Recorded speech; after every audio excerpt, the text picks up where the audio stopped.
Well, good evening. I'm going to call this Lacey City Council meeting on November 1st, 2018 to order. And if you're able, can you please rise for the Pledge of Allegiance?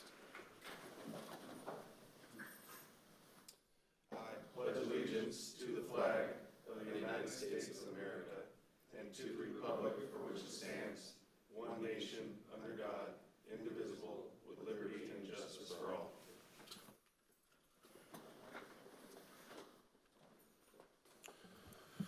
So we have a published agenda and consent agenda items. Can I get a motion, please? I move that we approve the agenda and consent agenda items. Second. It's been moved and seconded. Is there any discussion? Seeing none, all in favor of the motion signify by saying aye. Aye. Aye. Any opposed? That motion carries, and we have an agenda. And first up on our agenda is public comments that are not on the agenda, and we do have one person who signed up, former Mayor Virgil Clarkson. You'll always be Mayor Clarkson.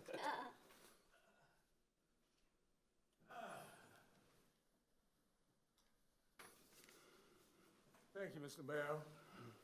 Thank you, Council. I'm here to speak in behalf of our local Salvation Army. As you are probably aware, most, if not all, not-for-profits are in a tight situation, and ours is even tighter. And my purpose for being here this evening is threefold. About 3 weeks ago, at a Salvation Army meeting, Captain Starnes, who is our chief commander, made an announcement that our headquarters in Seattle has been very generous to us over the last several years, but next year our apportionment has been cut by $250,000. And it's quite possible that that will be doubled for 2020. So we went through and decided what programs and projects would have to go if those cuts were implemented. And then the city of Olympia said, no, that's disastrous, that can't happen. So they came up with a list that they're going to replace that $250,000, and the list included a lot of things, but one of the things that it included sort of, excuse me, disturbed me was the fact that the city of Lacey was included with its portion of the emergency funds, which came to a grand total of $15,000. Well, that disturbed me to no end, so I got on the phone and called our city manager and let him know that I was a little disgusted and I wanted to have a meeting with him, and he set that up for me, and I included Captain Starnes, and at that time, our new interim chief, who is the city of Lacey's representative on this committee, and we talked. But what had happened the night before that particular meeting was the city manager had a meeting with the council, and he shared with me that the council, had granted up that $15,000 to $50,000. So I'm here to thank you for that.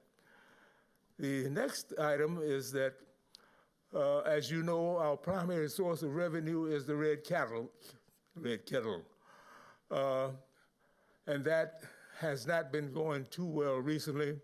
And with the implementation of increase in minimum wage, that is even worse, because a lot of our ringers during the season are hired, and a lot of them do not, during the course of that schedule, they don't collect enough to pay their own salary. So that is very bad. So another thing that I'm asking you as a member, as individuals, and also members of this council, to volunteer, if you can, some time and ring the bell. It's a lot of fun. and we need you. And I'm doing this at several other places because we just need you. And the last one is that in order to implement other ways of bringing in revenue, we're kicking off our red kettle usage a little early this year, and we're having a kickoff on the 15th of November, 2 weeks from today. And I'm here to invite all of you because this is to generate a little impetus toward the coming season and the need for your participation, not from a volunteer point of view, but from a giving point of view. So this is, I'll be passing these out, and I'll give them to our council, and he can take one of each if you will, please. And it starts at 5 o'clock, and it's over early, before 7. I can assure you of that. As I said, it is on a Thursday, and we'd love to see you there. If you and members of your family, anybody that you desire to bring with you and share this opportunity with you and find out a few more things about the Salvation Army. One thing that I'll share with you today is that we are celebrating our 132nd anniversary being in this community this year, and we're hoping to bring the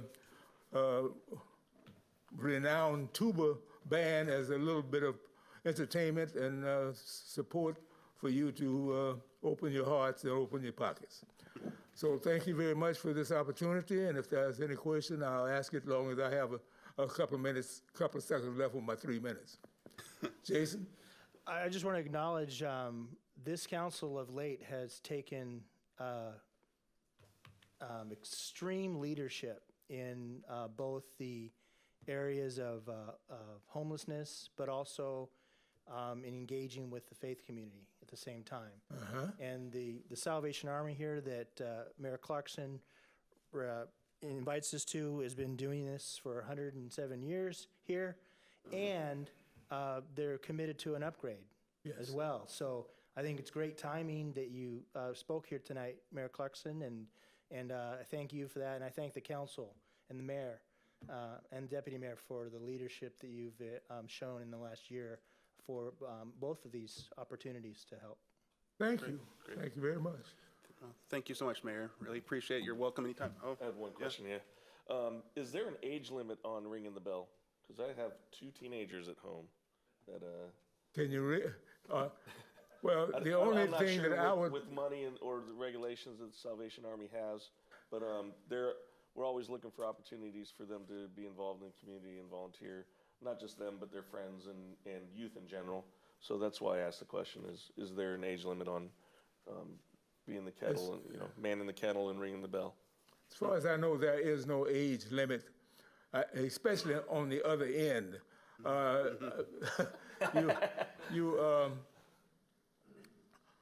The only thing that I would really be concerned about is if they got to have control if they're at the toddler stage, because most of the stations that we have, there's a lot of. We hope there's a lot of traffic, and we don't want any child to be slowing down the traffic, especially as they walk toward the red container.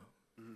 Yeah, I've seen a lot of high school kids involved. I think there has to be an adult present, but you work in shifts, and it kind of goes from shift to shift. So they're just ringing the bell, and people are putting money into. I figured with the money involved, there had to be some kind of supervision, but it wasn't really sure on the specifics.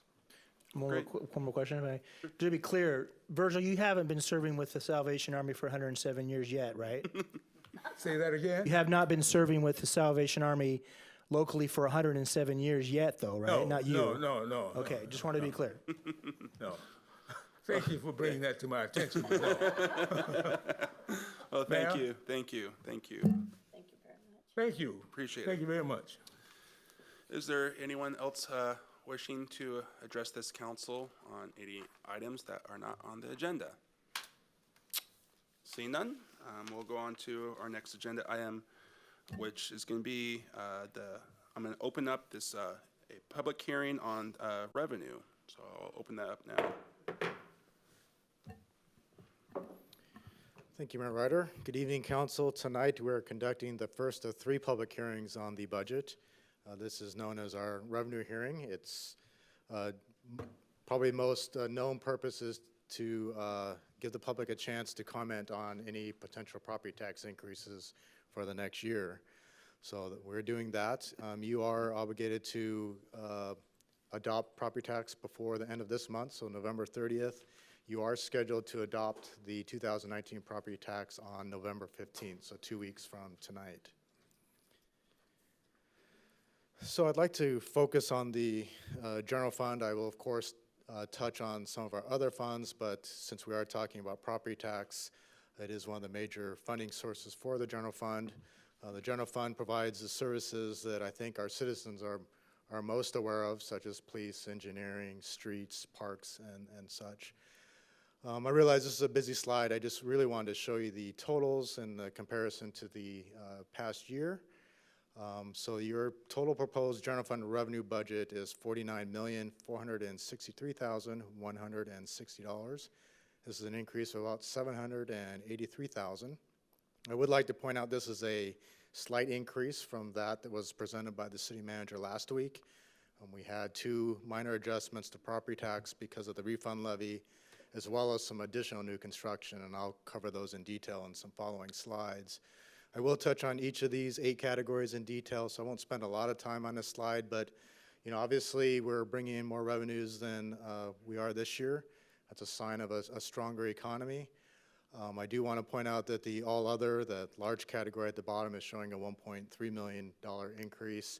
This is mainly due to less use of beginning cash as well as less transfers out. So certainly not an indication of revenues actually going down. This is the same information in graphic form. These are percentages of the total revenue budget. I always like to point out that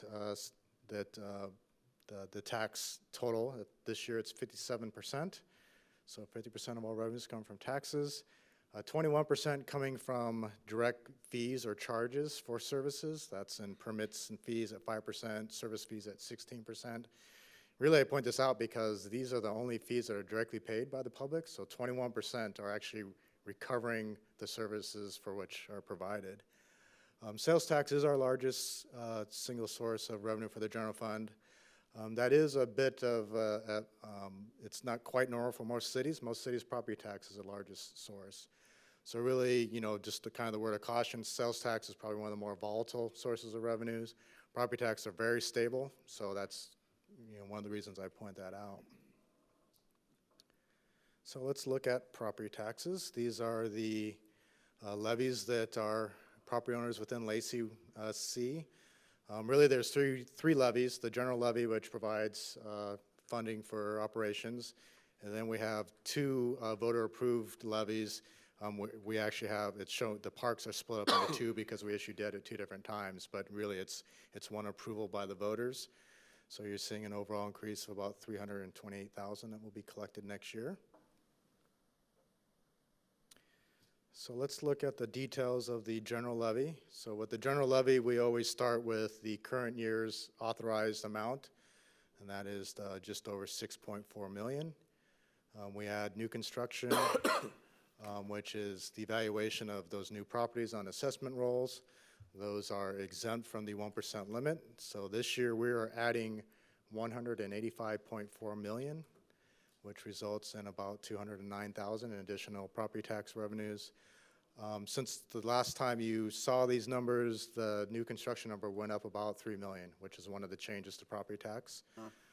You have your 1%, of course, which is simply 1% of the current year, so $64,679. And then you have the refund levy at $55,713. The refund levy, there are really adjustments that happen in the current year, so whether it's an adjustment to some property owner's assessment, whether it was an error or maybe it was an exemption that was granted to a property. So that actually lessens the amount we collect in the current year, but that doesn't change our legal authorized limit, so we're allowed to assess that in the following year since we did not collect that in the current year. So in that case, we're adding just over 55,000. Total increase, 329,221. So your total general property tax levy is $6,797,158.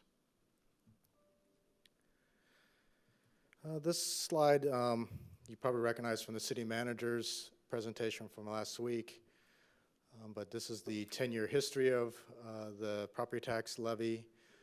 And as we've noted in the past, the property tax levy, the rate itself has an inverse relationship with the valuation of properties. So as property values increase, the levy rate decreases. So you can see that for the last 6 years, we have had increasing valuation, which brings the rate down. And to illustrate exactly what's happened over the last 10 years, so we had, of course, the Great Recession, the housing bubble burst, and we had 4 years of decreasing value, which the rate was increasing, so looking from 2009 through 13. Right in the middle, you had the voluntary decrease because of the Lacey Fire District 3 annexation, but through that period, we had decreasing valuation, which you could see that the levy rate itself was going up, and then here you could see the final 6 years increased valuation with a decreasing levy rate.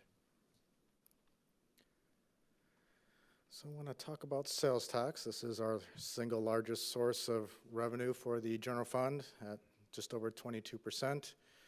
We've had very strong growth here in the last 4 years, mainly due to new construction. So from 2015 through 17, we were mainly impacted by the school district's voter-approved bonds, so they had a roughly $200 million capital program. In the last 2 years, we've seen construction increased in the multifamily and industrial areas. So we're looking at very strong results here. So we're an overall increase of about 368,000 is projected between 18 and 19. So I do want to talk about some of the details and what's happening within sales tax. You'll recognize this as the top 20 sources of sales tax for the city. These top 20 sources represent about 91% of all sales tax collected, so it's pretty representative of what we see as a total. Overall, we have, I think, 93 categories of sales tax that we're collecting on. Sales tax has been strong. We're up about 13% compared to last year through October, so these are very recent numbers. In terms of dollars, we're about just under 1.2 million higher than last year. So again, we're seeing strong results within property tax. I want to highlight some of the categories, starting with general merchandise. This is our single largest source of sales tax. For the year, it's up 3.7. This is probably one of the categories you want to look at in terms of sustainability in sales tax, certainly long term. This has been a stable source for the city, and I do have some more details following this slide. But again, we're seeing kind of the overall economy showing some strength. I do want to point out that even though it's a 3.7% increase in terms of the dollar impact, it's about 63,000. So it's not a huge dollar impact, but it's certainly a good sign in terms of overall health of the economy. I'd like to highlight the construction categories. As you know from the monthly report that I present to council on sales tax, I usually also include the housing related, which I have a slide to follow, but I really wanted to highlight the construction only categories. So you have construction of buildings, has an increase of 109.4% year to date. Specialty trade contractors is down 0.1%, so it's basically even. When you think about specialty trade contractors, think subcontractors, roofers, drywallers. So it's still impacted by construction as well. And then heavy and civil engineering construction down 33.2%. These are the large infrastructure projects, so think about roads and sewer, water, that type of infrastructure. So when you look at these categories, year-to-date, with the three added together, it's about a $550,000 increase. It's about 50% of the overall sales tax increase. Councilman Greensand? Yeah, quick question. So, any idea why construction of buildings would be up that dramatically and specialty trade contractors not following that? I mean, it just seems like they would kind of go together. You would think that. I think I would agree with Councilmember Stedman. That's kind of a stronger residential construction.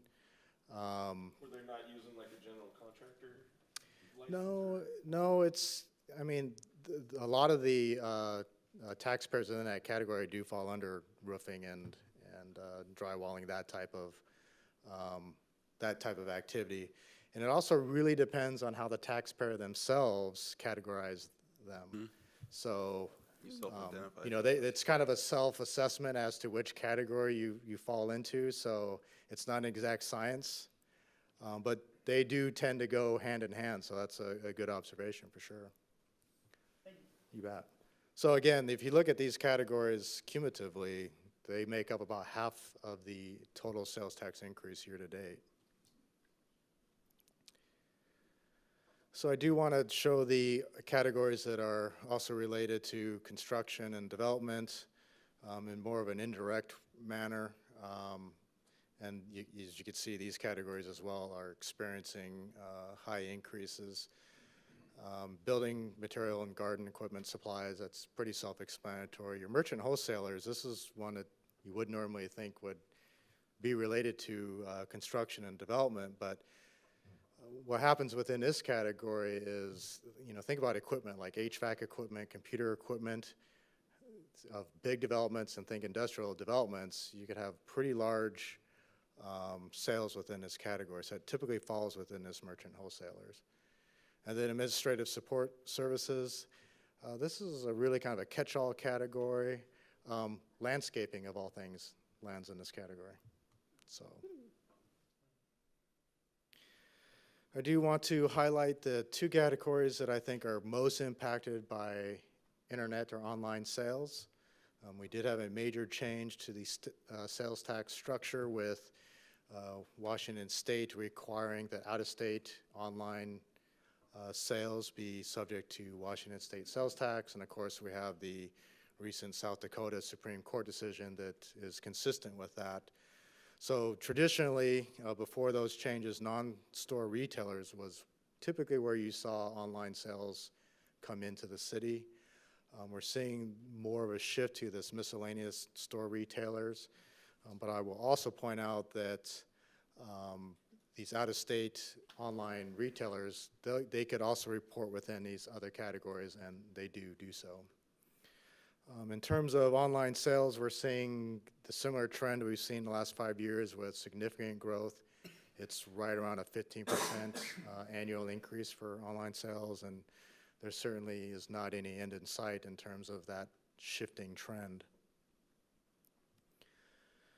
So I do want to talk a little bit about the history of our sales tax. And as you know, I like to look back before I look forward. So this one actually looks back 20 years. And, starting with 1998 as kind of our starting point, we had a lot of retail commercial development that occurred in the early 2000s, mid-2000s. And then, of course, we had a significant increase to housing development happened between 1998 and 2007. You could see that our pre-recession peak was just over 9.6 million.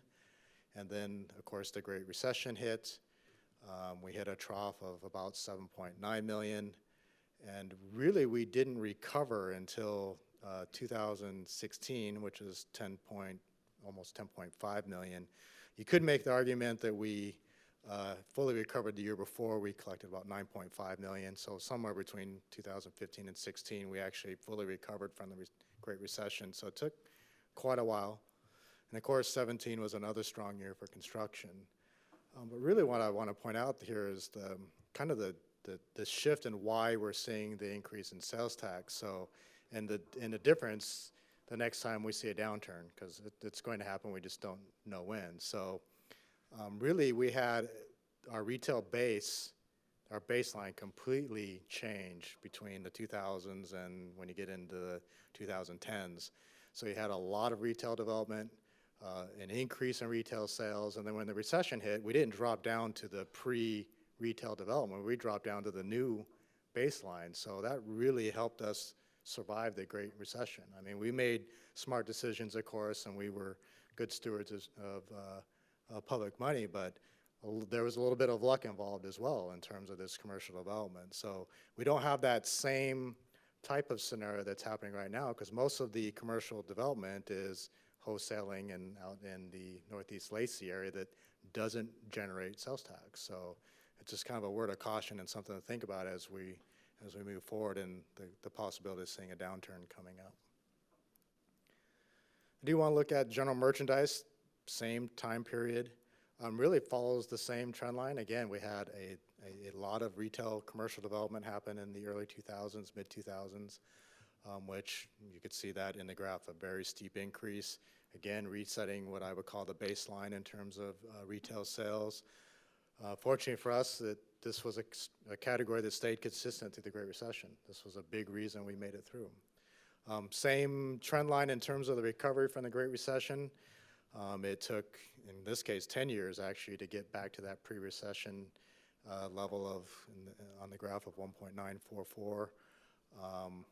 You could say we fully recovered in 2016 with the 1.938, but somewhere in that time frame, the 9 to 10 years recovery.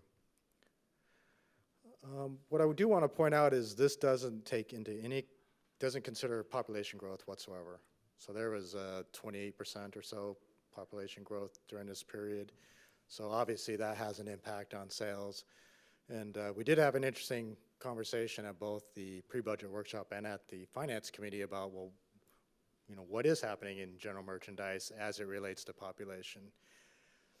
So this slide does exactly that, except this is just a 10-year time period versus a 20, but this tracks the per capita general merchandise sales tax collection over the 10-year period. You can see it's going down, which means population is growing faster than general merchandise sales tax. So it's there's obviously a correlation between sales and population, but you know, this is interesting. And if you look at our general merchandise base, you know, we have a lot of staples within that, things that don't fluctuate because of recessions and the good economies. There's not a lot of discretionary spending within, you know, the stores that fall within this category.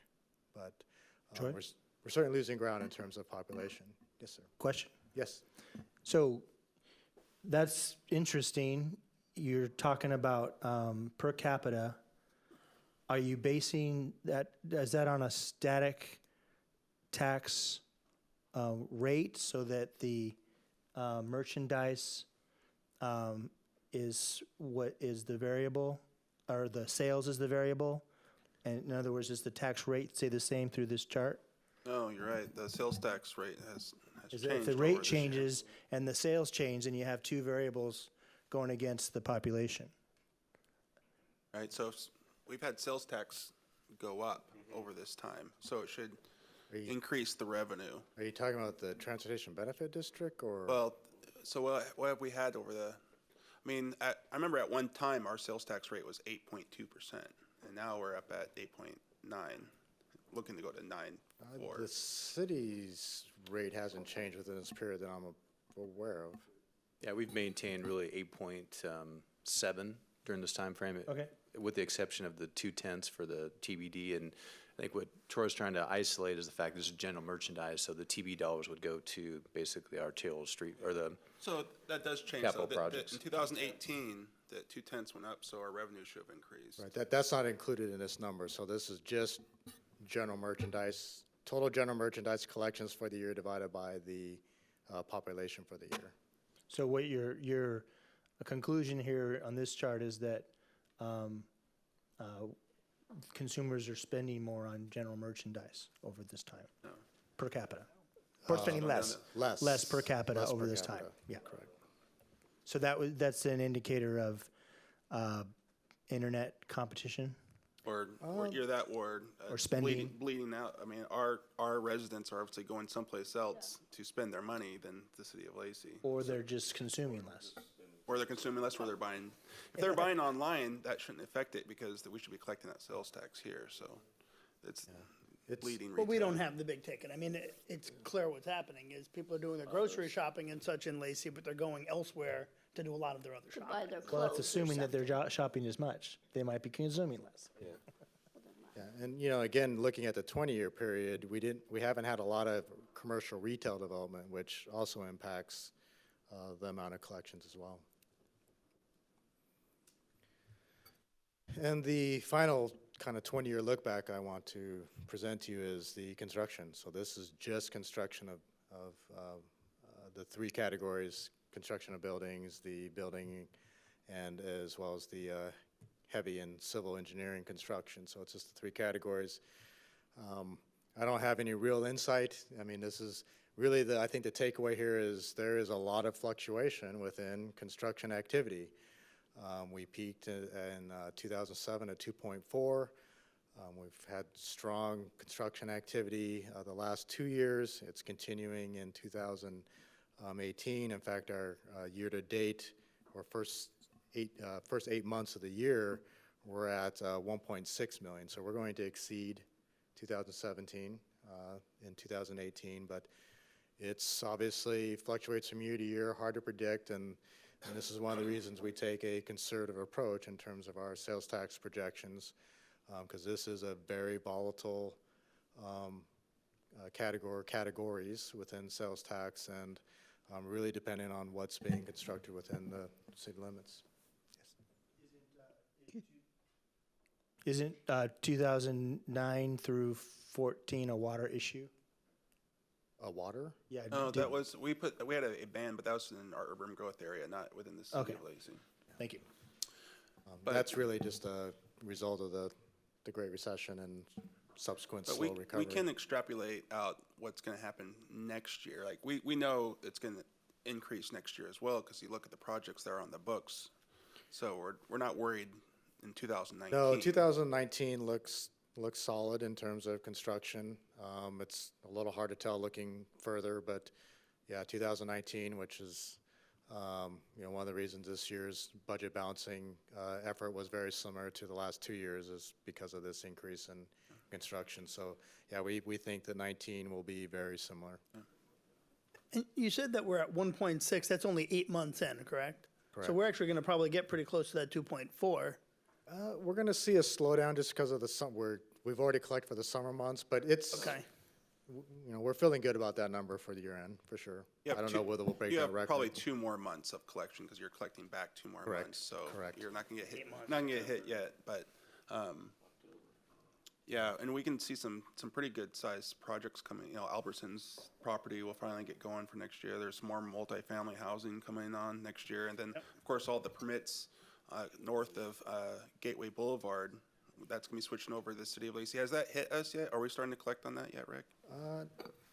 No, no, we haven't started issuing permits here, but we are very close. I know that they have permits lined up to meet that 107 mark, and we should be taking over in the next month or so. Okay, and then how many more do you will we issue there? I have to go back and look. I can't remember the number off the top of my head. I remember the 107 was just a small portion of the It was, I overall. think there were close to 300 total lots, so 107, so a third would be through the county. But then also all the multifamily that's going up there is part of our permitting process. So we're gonna have a good next year. Yeah. So again, 50% of our increase for this year is coming from construction, but we're not going to complain too loudly about that.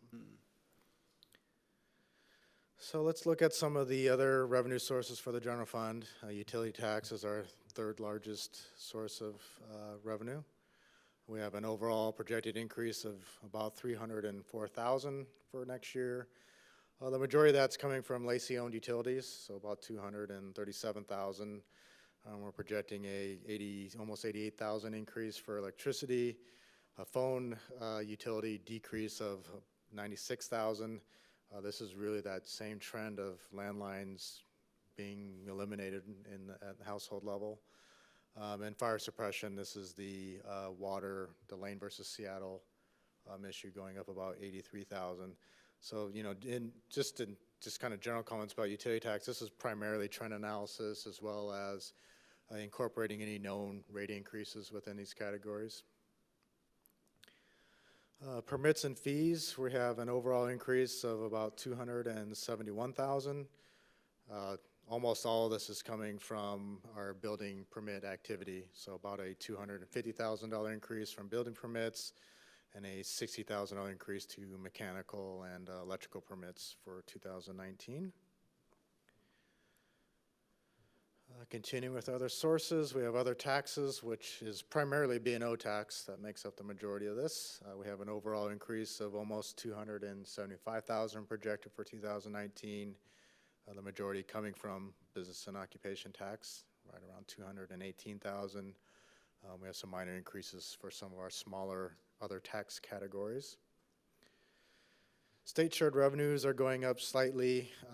This is mainly a function of population growth. Lacey is growing faster than the average Washington city.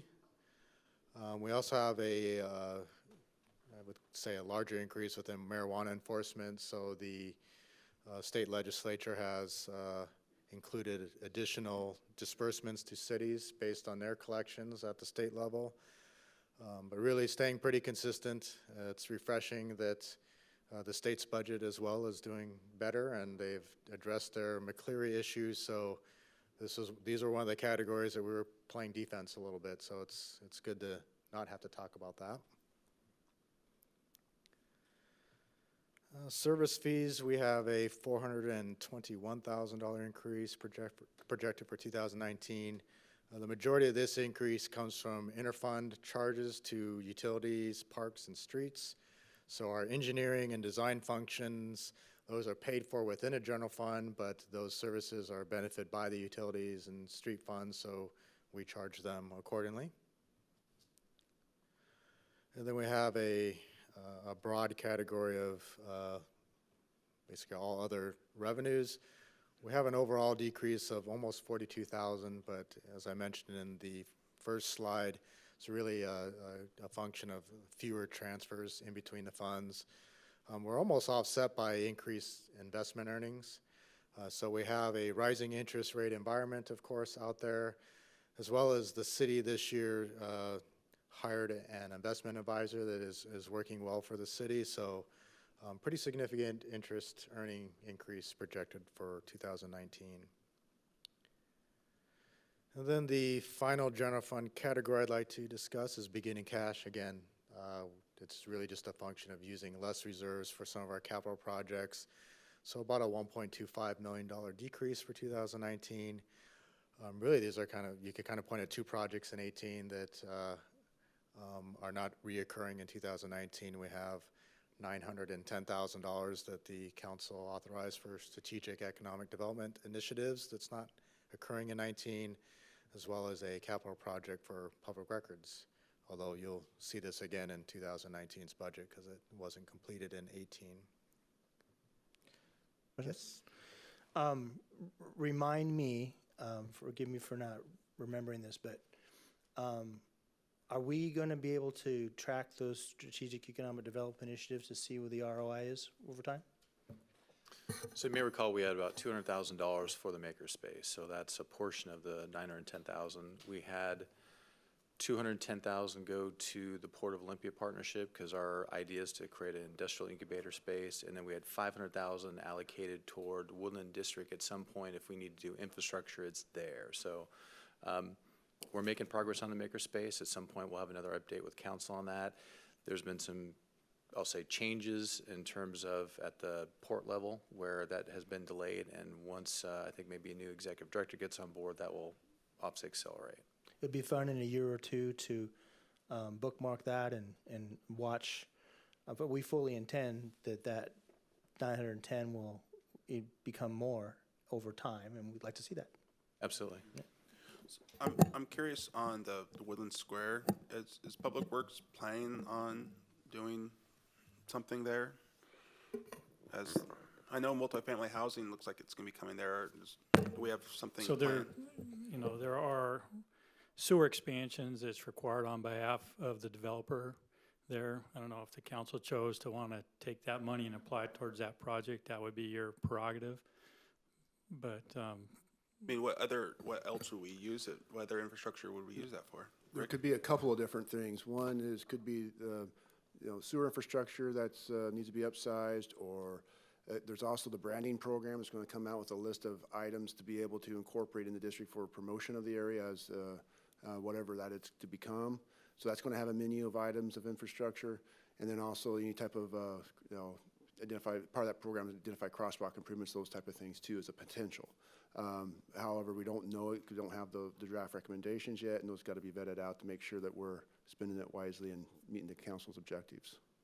So when those other projects come closer to being online, are we going to probably have the discussion with the council on what we're going to do? Yes, the branding project, and that will be coming to council either sometime in December.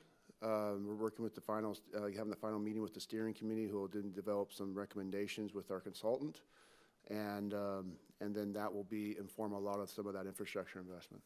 Great, thank you. Okay, and a final slide before moving on to our other funds. I'd like to close the general fund discussion and talk about some of the considerations either in 2019 or even in looking forward. So really we're talking about the economy, and as the mayor alluded to, the commercial development, we're expecting that to continue at this high level through 19. Really the big question is, how long will that last? So is this really a longer term issue, or is this a 2019, 2020 issue? The overall growth in retail, again, we've seen steady growth in terms of percentage, lower dollar impact, so we'll continue to watch this as we move forward. And one that's really interesting for me is the growing inflation and looking at Washington versus at the national level. So the mid-year Seattle, Tacoma, Bellevue inflation rate that we've used historically for labor adjustments came in at 3.6. The targeted inflation number for the Federal Reserve Bank is 2%, and I don't believe we've hit that yet. I think we came really close, 1.96 or 1.98, so we've almost hit that federal target. But think about at the federal level, they are making moves based on a much different set of circumstances. So how that's going to impact Washington will be interesting looking forward in terms of what's happening with the daily or the overnight rate and how that might impact the Washington economy. So I don't know really what it means. I'm not an economist, but it certainly seems something that stuck out to me. And then finally, how long will the overall economic expansion continue? If we make it to 2019, it'll be the longest expansion in, certainly since the Great Depression. I think just about, the majority of economists think we're going to beat that, but how long will it last, and how bad will the fall be? It's really a question of when and how bad. So we'll obviously keep an eye on this as we continue into 2019 and make adjustments if needed. So let's talk about transportation. One of the primary sources of revenue is real estate excise tax, and we're projecting $2 million for 2019. This is a conservative number, I would say. 2017, we collected almost $3 million. We actually hit the highest real estate excise tax in the history of Lacey, so obviously a lot of activity in terms of real estate sales. The pre-recession peak was right at that same amount, so we just barely beat that pre-recession peak in 2017. We did have a low collection rate in 2010. It was about $880,000 in real estate excise tax. Here is your Transportation Benefit District sales tax projection. We're projecting about 2.3. We first started collecting this July 1st, 2017. We collected 1.3 million. 2018's budget was 2.1. So we're collecting significantly more than we projected. I think the early projections were 1.6. I think we adjusted that to 1.8. But the good news is we're going to be able to meet those commitments to our citizens and maintain those streets and those sidewalks out there. Let's talk about utility rates. Let me open with, we don't have to take any action this year. Council, of course, can, but we have adopted rates for each of our utilities for 2019. So the 2019 water rate increase for the average household is 98 cents per month. This is a 3% rate increase. You adopted a 2-year rate increase last year for 2018, 2009, or 19, both 3%. For sewer, we have an 87-cent increase per month. This is following the adopted schedule for 2015 through 2019. Stormwater's increase is 64 cents per month per household. Again, this is a long-term schedule that you adopted back in 2014 for 2014 through 19.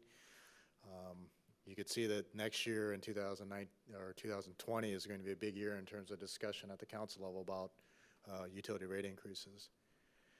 And then we do collect lot revenues on their behalf.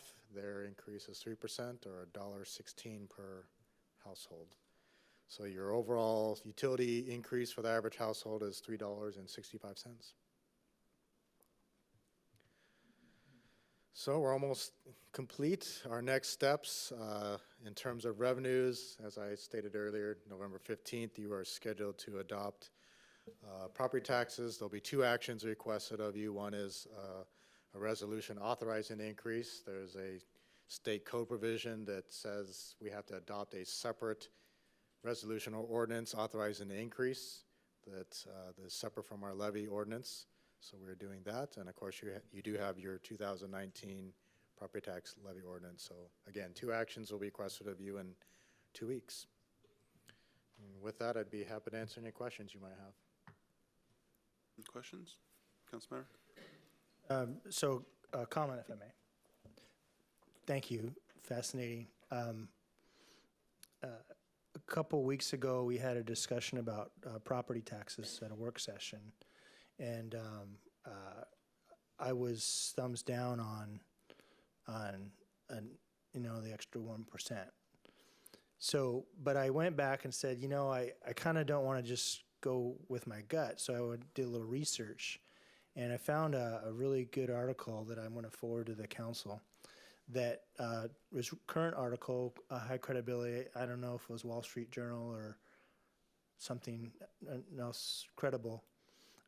Top economists that say that property tax is actually the least worst tax because it literally grows from the ground because as the property values go up, property owners can absorb that. It's the least popular, though, because then property owners have to write a check or 2 a year, and they see that. And it does trickle down, and renters pay more. But at the end of the day, in a growing economy, not a ghost town, but then it's paid for from the ground in increased prices. So it's the least worst tax. And then I also confirmed that at one point, I used to think that you should have a few tax places like retail or something like that, but it confirmed that that's just too volatile to have, as you mentioned tonight, to not have taxes spread out so that you have that non-volatility or what do you call it when more stability. Generally speaking, less taxes should increase tax revenues, though, from a growing economy to a point. You have to maintain your infrastructure and the value of your asset, which is the city of Lacey. So really fascinating. I'll forward that article out, but I just wanted to share my research on the property tax. Yeah, it's property tax is one of those things that few of our residents really understand because they're seeing what they're paying every year go up, but that's really a function of the assessed value of their property because our levy rate's going down. But of course their assessed value goes up, and that's what that means is that usually their largest asset they own is increasing in value, which is of course good for the person. You wouldn't want to see it going the other way. That means your largest asset you have is losing money. which would be bad for everyone, so. And we've had that and wasn't good, but as someone who just wrote a bunch of property tax checks as of yesterday, and I cried all the way to the mailbox, I know how hard it is to pay property tax. That's for But sure. then rents and/or prices tend to go up, and then that's the inflation battle too. It's really interesting. Interesting. Is there anyone else? Well, one of the other things that I find is that, you know, you want to be as somewhat consistent, even if it goes up a little, because it's a lot harder to go from way down here and then all of a sudden you need the revenue for getting services and you jack up the rates and everything, or not the rates, but what we are collecting. And I think that's harder to deal with as a budget person, household budget person, than it is if you just had a little bit, because you kind of build that into your budget when you're paying your bills. So it makes sense. So actually, before we take any more questions from this council or comments, is there anyone from, we are in a public hearing, and so anyone from the public wishing to address this council on this budget, on revenues? Seeing none? Just a quick question. On the REIT, you had I think you had said it was like 2 million in 17? No, 3 million in 17, right? And you were predicting for 19, 2 million. Where are we at this year? I didn't. Right, that's your projection for 19, right? The 2 Correct. million? Do you know where we are for 18? Give me 2 seconds here. No problem. Anyone else have a question?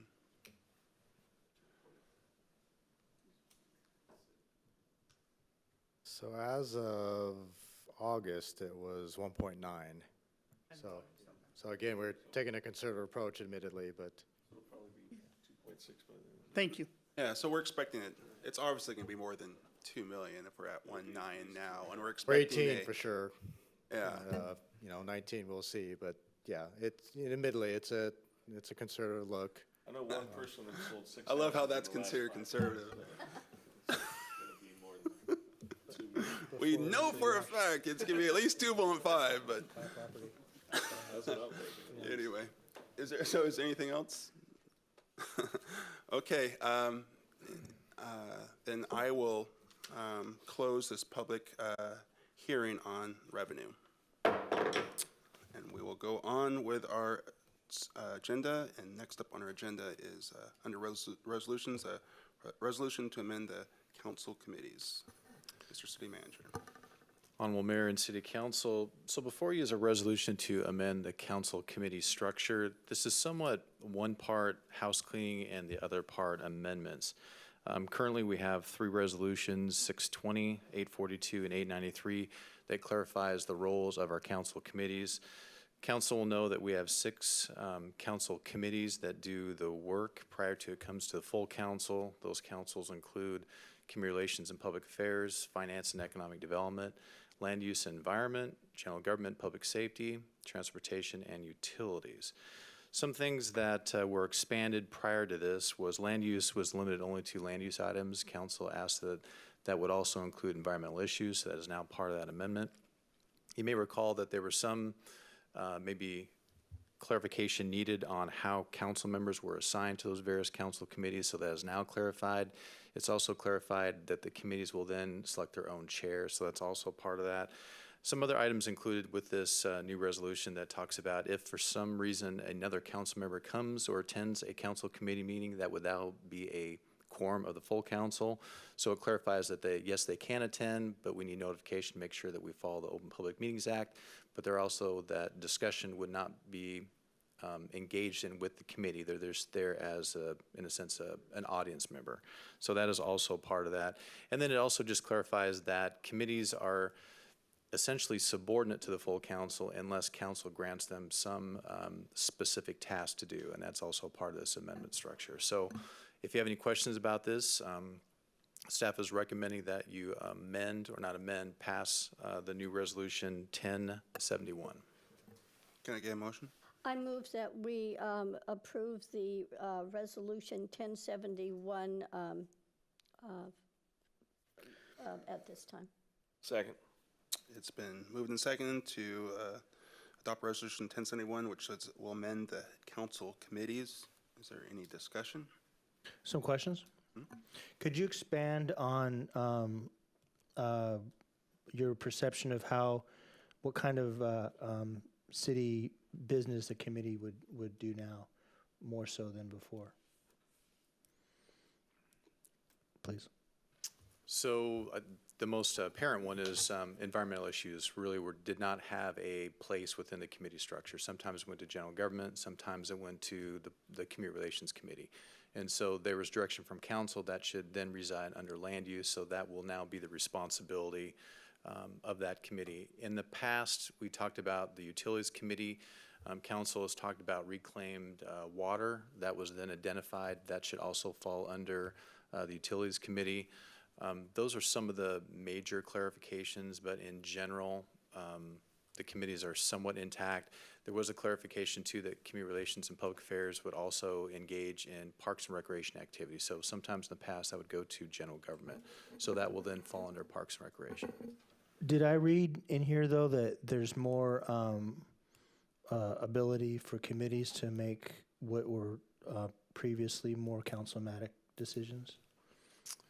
I think it just clarified the role of a standing committee. So for instance, the Spirit of Lacey Award, there's clear guidelines that community relations has the ability to make a decision and a recommendation to council. LTAC decision, so well, it's not a council committee. The other one would be, trying to think of another good example here. When we talk about the Sister City Committee program, that clearly falls under community relations. When we talk about annexation, that clearly falls under utilities. But again, there's very limited times where a council committee is making a decision for the entire council, and I think that's by design. I think it's an opportunity for a minority of the council to engage in more deliberate discussion at a committee level, and then it would go to the full council. That's housekeeping, because based on history, committees have often made recommendations for council's approval. Is there ever a time where a committee can make a decision for the council without the full council's approval? Well, I guess I would go back to, again, the Sister City program. That authority has been granted by resolution by the full council that they can approve their work program for the year. So in that instance, that's a... Yes, nothing in here divests the council of its authority. Yeah. You know, it just clarifies that the council can delegate decision-making authority to a subcommittee. Thank you. And then for the oral record here, could you please speak to the selection of committee members in that procedure? So by practice and by the council policy and procedures manual that council has adopted, a mayor in consultation with the council will assign members of council to the various committees based on either choice or by indication. That typically comes to a work session. Council has a full debate about it, and then that's formally approved at a regular council meeting. And then again, one clarification was, how do chairs of those various committees get appointed? That's up to the individual committee once they are been affirmed by the full council. And could you speak to ad hoc committees? Ad hoc committees are really up to the desire of the full council. If there is an issue that's emerging that council thinks that a special committee should be formed, council has a right or authority to create that ad hoc committee. But it's typically temporary basis. Thank you for taking the grilling. I appreciate it. Thank you. Is there any other discussion? It's been moved and seconded to adopt this resolution 1071 that amends the council committees. All in favor of that motion signify by saying aye. Aye. Any opposed? The motion carries. So next up, just a couple of housekeeping things under the mayor's report. We have 2 council members who are absent, excused absence for this evening. And I also want to recognize David from our planning commissions here. Thank you for being here. And given that, next up is the city manager's report. Honorable Mayor and City Council, so one item before you is an bid award for the Sleater Kinney slip line, and our Public Works Director will provide that report. Good evening, Honorable Mayor and Council. Tonight, staff recommends approval of the Sleater Kinney slip lining project, which is contract number PW 2018-23. We recommend the award to low bidder Allied Trenchless from Chelan, Washington, in the amount of $259,143.88. There were 7 bidders on the project. There are 40 working days allowed in the project, and we're expecting the contractor to begin in mid-January. They will be installing about 2,100 linear feet of cured-in-place pipe on Sleater Kinney between 14th Avenue and 21st Avenue. I think you're probably all a little bit familiar with slip lining, so it's known as trenchless technology. It's minimally disruptive. So they pull a sleeve basically through the pipe, inflate it, cure it, and it restores strength to the pipe and also can improve flow if the pipe has been severely degraded. So anyway, with that, if you have any questions, I'd be more than happy to answer them for you. Move to award Lacey contract number PW 2018-23 to low bidder Allied Trenchless from Chelan, Washington, in the amount of $259,143.88. Second. It's been moved and seconded. Is there any discussion, Council? I noticed that the next closest bid was $50,000 in essentially a $260,000 bid. Is there any cause for alarm with that big a number between, 5 others were, everybody else was over 300,000 is what I'm getting at. Yeah, no, we always, with any bidder, we check references. They have not worked for us before, so they are new to us, but they did have positive references, so we will proceed with them. Yeah, that's quite a bit below the engineer's estimate, that's for sure. Yeah. Especially in there also is a red flag to me in an economy like this where construction is busy and you can't find workers, let alone, material usually without it being super expensive. Mm-hmm. And so this just raised a red flag is all. Yeah, no, they're, so, obviously these are specialty contractors. So, the crews they have, they're it's a little different. They're not just pulling laborers out of the hall to do this work. They have skilled people working for them. So I'm curious, when you get a company like this that's from way out of town, what do the construction crews have to commute all the way in and do the work and then commute out, or do they stay in town? Or how's that working? Usually when they're that far away, they pay them a per diem. They live here. Typically, yes. Yeah. Wow. So it's even more impressive because they're having to pay those travel expenses. Yeah, and that's not uncommon. Frequently you see the hotels around here. The largest percentage of people staying there are construction crews. Interesting. That's 2 months, so, right? Yeah. Or less than 2 months. Okay, well, it's been moved and second to award this Lacey contract to the low bidder Allied Trenchless. All in favor of that motion, signify by saying aye. Aye. Aye. Any opposed? The motion carries. Next up is our standing general committees. We're going to have to wait till next time unless someone else from, Michael, do you want to give that report? Yeah, sorry, Mr. Mayor. For the Utilities Committee Oh, on 10? yeah, I can read that. Yeah, I don't know why I was thinking I wasn't. well, because Rachel would normally report out on it, but. Yeah, we met on October 1st at noon, and myself and Councilmember Rachel Young was there. She's the chair. We were briefed on the auxiliary generators operation and maintenance by Scott Johnston, the senior technician for Public Works. The city of Lacey has 51 auxiliary generators, and Public Works main maintenance staff performs monthly inspections, load tests, and annual inspections for oil and filters on all generators. Some larger generators are also monitored by ORCAA. Orca, yeah. Yeah.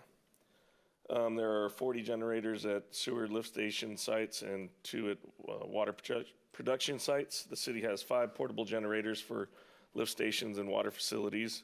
The large generator at City Hall has special load test requirements and tested monthly. Staff can monitor generators through the SCADA system. That's an alarm will appear during power outages showing the generator is still running and will alert staff when the generator fails. There are 11 sites remaining with no generators. 4 are currently being designed and placed on a priority list basis, needs basis, and will take approximately 5 years to install generators at all the city sites. The second agenda item was a construction update. City Lacey construction updates are as follows. Well sources 15 and 16, a 24-inch casing complete and installed a 20-inch casing. In 2017, completed water improvements were Magnolia Street, Brunswick Street, 14th, 16th, 22nd Avenues, and Carpenter Road. And Stillicum Lift Station had 5 lift stations abandoned and final repairs in spring 2019. Lift Station 2, it was completed dewatering, sewer gravity, and force mains, and in 2018 overlay Stykes stormwater. Stormwater improvements completed on 32nd and Wonderwood Park. Utilities Committee requested a tour of the current construction sites. That was me to try to get us as a council to be more involved in public works, because it's 60% of our budget, and you can find yourself in a fix, and it's good to just see public works out there working. It's, you know, some construction sites you'll see 5 people and all, you know, one holding a shovel and the 3 looking around, but that's not the case in Lacey. They're hardworking people that keep our infrastructure maintained and operating, and I can't say enough good things about them. So I've been out there personally and watched them. So. I appreciate that clarification. That is my report. Thank you. Now we're going to go on to boards, commission, committee reports. I'm up first, but I do not have a report. Deputy Mayor. So JASCOM, Joint Animal Services Commission, actually met this evening just before council, and we had our first reading of the 2019 budget. We also approved the following policies. The reserve and contingency fund policy was passed without changes, and the rules and procedures policy with an amendment clarifying that when there is a proposal that requires a hearing, the hearing is closed before we act upon it. And then we had also an update on animal cases that have been processed by the courts. There was about 4 or 5 several high profile cases that convicted those that had abused the animals. And that was a real positive thing from our field officer. She felt that it went through well. Also, there has been no new leads on the cat mutilation case recently. And then Lot and Orca will meet next week, but I did cover Thurston Thrives for Councilmember Young, and the Thurston Thrives Coordinating Council met on October 15th, and Crosby Carter, the director, emphasized 3 priorities that Thurston Thrives could focus on: housing stability, which such as every person has a safe and affordable place to call home; resilient children and families, meaning all children are healthy, safe, and successful in and out of school; and 3rd, economic opportunity. Thurston County is a thriving community where every person can afford to live, work, and play. So we had a discussion about those 3, especially around how it isn't just having more homes or places to live, but having homes that people will be able to stay in. For instance, housing needs to be near jobs or have definite transportation choices, ability to be around food sources, and the homes need to be energy efficient so that their income isn't spent on increased travel, utilities, and food dead zones requiring longer trips to reach groceries and so forth. After all this, the group is about After all, the group is about collective health improvements, not just about reducing costs to developers to put up more houses. And this was brought up by several people in other action groups. It doesn't help people to move into homes and rentals that are affordable but cost twice as much on periphery costs. So then we broke out into 3 itemized topics and talked about barriers. Those issues were again brought up in the breakout sessions. At the end of the meeting, we were asked if we supported the concept of the 3 items mentioned. A thumbs up means yes, supporting it. A thumbs, crossways thumb, you could live with it, at least temporarily. Or it wasn't acceptable, which is a thumbs down. And so a majority said they supported the concept, and a large minority, including Doug DeForest, Karen Mesmer, myself, and a few others, stated we could live with it. There was no one voting to not support it. The next steps will be to form a data committee to try to see if we can measure progress.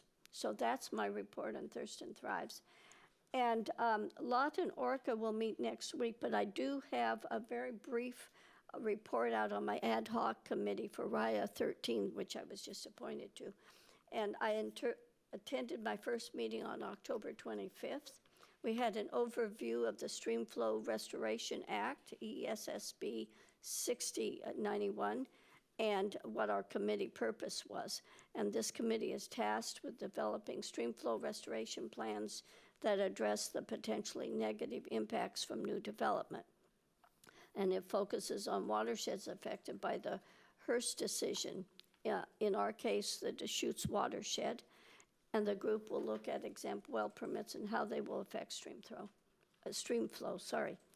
The expectations of the group, which is a diverse group of the Squaxin tribe, clear to ecology, to local officials, is to come up with a sustainable way that will provide stream flow requirements for aquatics, as well as accommodate cities to approve building permits on exempt wells. And then we will meet again in December. And so I'm really excited about this committee. It won't last that long, but I think it will really be beneficial. And also, Julie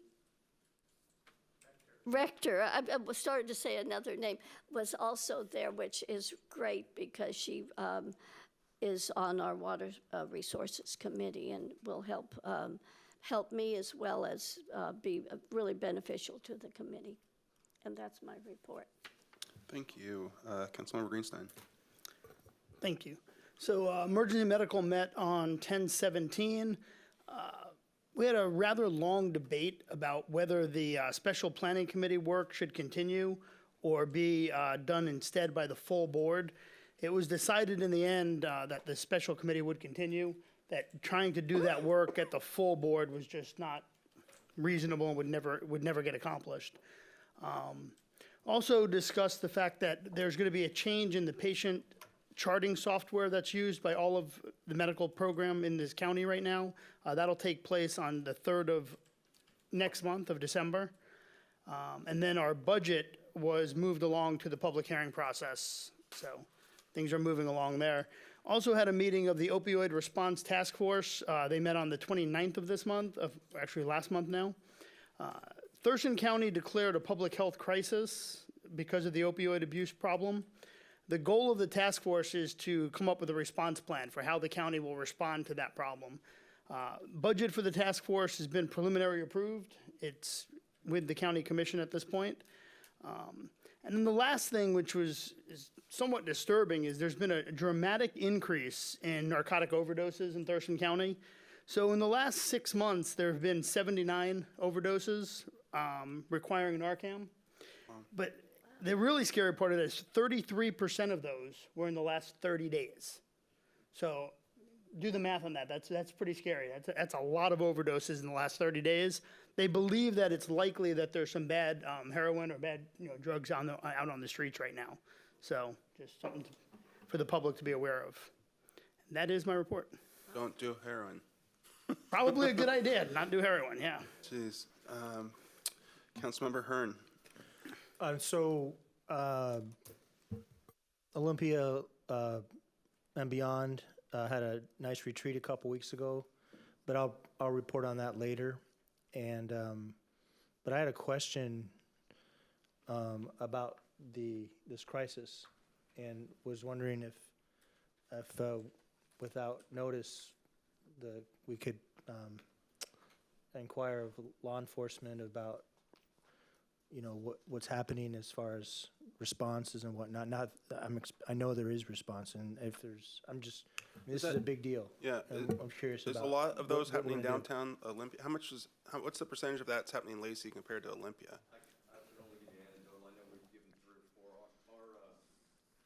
All of our police officers carry Narcan, and they have rescued, I know, at least 4 people. So our problem is not as large as it is in Olympia. So it I sounds don't like have the majority exact of that's numbers. I can address a little bit of that too. According to one of the people that sits on that committee is works in the ER at Providence. The vast majority of that, or at least a high percentage of it, is the transient community in Olympia and, you know, surrounding area. One of the concerns with it is that it is true that the police now carry Narcan, and there's also a lot of citizens actually that have Narcan. What's scary is that the dosage has actually not been enough to resuscitate some of these people. So it's helped to keep them alive long enough for the paramedics to get there, because they're able to give much larger doses than what the police carry or what the citizenry carries. And that's got to do with the fact that they believe there's probably fentanyl Narcan doesn't help which with is, fentanyl. and it works. Narcan still works, but you need a much higher dosage of Narcan than the traditional, which is I think like 2. I'm not sure what it is exactly, but anyway, the paramedics have had to then come and administer it on top of what the law enforcement's already administered. I wonder, it makes you wonder if weather has a factor, you know, going from sunny, you know, dry days, good temperatures Well, to. I think the biggest is the increase in transient that we see in downtown Olympia right now. I mean, they went from, you know, 15 tents to over 300 tents in 2 months. Yeah. And so I'm sure that has something to do with it as well. That's very serious. So, Councilmember Hearn, you're That's my full report tonight. great. Councilmember Stedman? Thanks, Mr. Mayor. I have no report, but Councilmember Cox is not here tonight, and I was going to report on her Community Action Council, which Okay. I'm a private sector board member of that. We met on the 24th of October at 5:30 at the Community Action Council in Willamette. Just a few things. They put in for a couple substantial grants. One for $500,000 for Office of Crime Victims Advocacy to help Monarch. So that's, if they're successful on that, that's very, very welcoming for Monarch. Then I'm on the bylaws committee. We had a small change to the bylaws. Everything in yellow here. I won't go through it, but it's we approved those changes of the bylaws, clean up some of our books. And then we also had a budget presentation that I'll leave with the in the council chambers if someone wants to see the operating budget for the Community Action Council for 2019.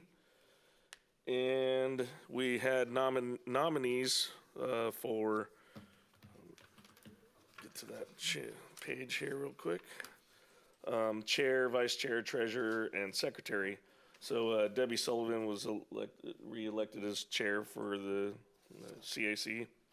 And vice chairs, Lynn's gonna kill me. I can never pronounce her name. You know how to pronounce that? Flashig? Yeah. Flashig, I think. I can never get it right. First names will Yeah, work Lynn fine. got it. All right. Okay. Treasurer, Greg Jasperson. And secretary was T. Walton. And T's a good guy. He used to be a sheriff. I forget what county and what state. I think it was Oklahoma or something. But good people, good choices for committee members, and that is my report. Well, thank you. We've reached the end of our agenda. And so we will not be having a meeting next Thursday because a quorum of the council is going to be gone to the National League of Cities. We would have had a quorum if you stayed home.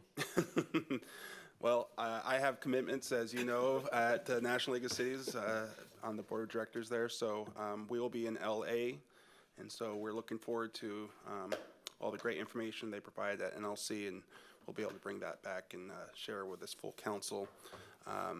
Next Tuesday is voting day, so I encourage everyone who's listening right now, if you make sure you please return your ballot.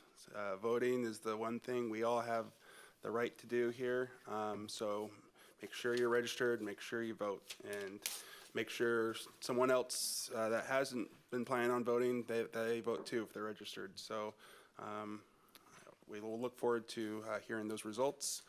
And as always, you keep it classy, Lacey, and I'm going to call this meeting adjourned.